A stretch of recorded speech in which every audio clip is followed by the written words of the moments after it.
child of a bushman, you who have walked the way of knowledge, this hospital must be like none in South Africa.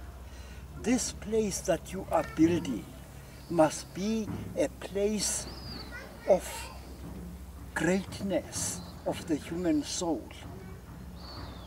There are things that people don't know about Africa. There are things that the world does not realize that we black people knew. My wife, let me tell you something that you know. That what the world does not know is that Africa was a country of prophecy. In Africa, we had prophets and prophetesses who were even greater than European prophets. We had prophets who saw the future. We had prophets and prophetesses who could tell what was going to happen in South Africa. But first, let me show behind us here is the holiest mountain in this area. It is called the mountain of Mahaba, the mountain of the sleeping goddess. Here, many strange things happened, but let me say again,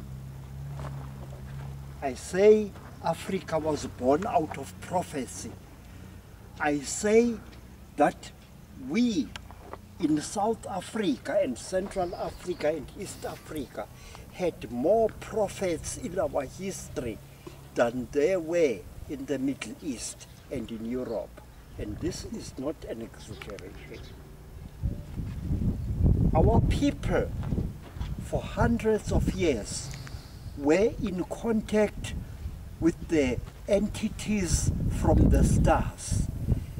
These entities created the great civilization of gold, which mined gold from Swaziland right up to Kenya and into Ethiopia and Somaliland. In South Africa, we had people like the great woman, Mantatise.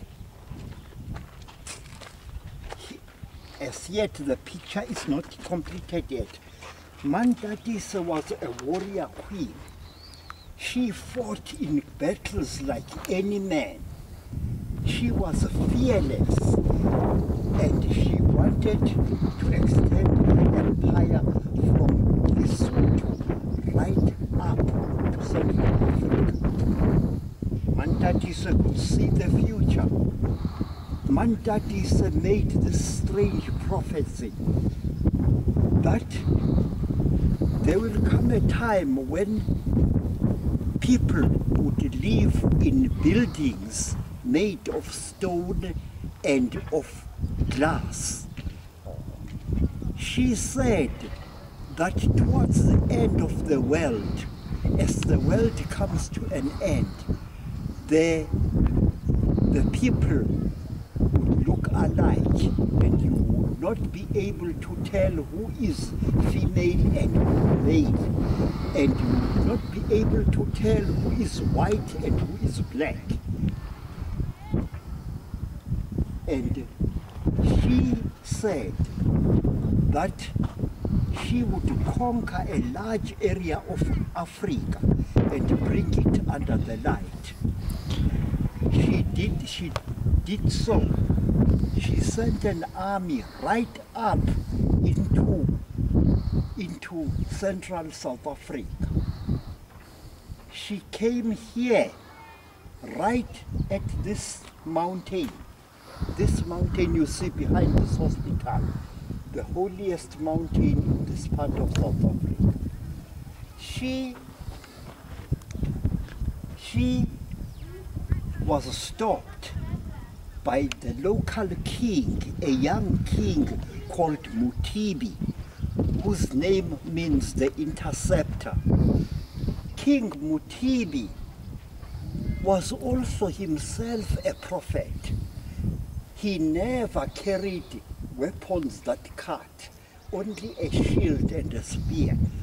And when Mantatisa and her warriors came right here where I'm standing, King Mutibi came from his village and confronted this terrible woman who was as big as an elephant.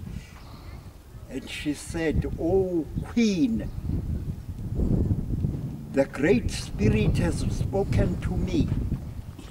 You are asked to go back. Leave these people alone. Do not kill them. Do not take their cattle. Rather, use peaceful trade between your people, the Basotho, and them." It is said that Mantatisa cried. This terrible woman who had fought in more than 8 battles, she wept.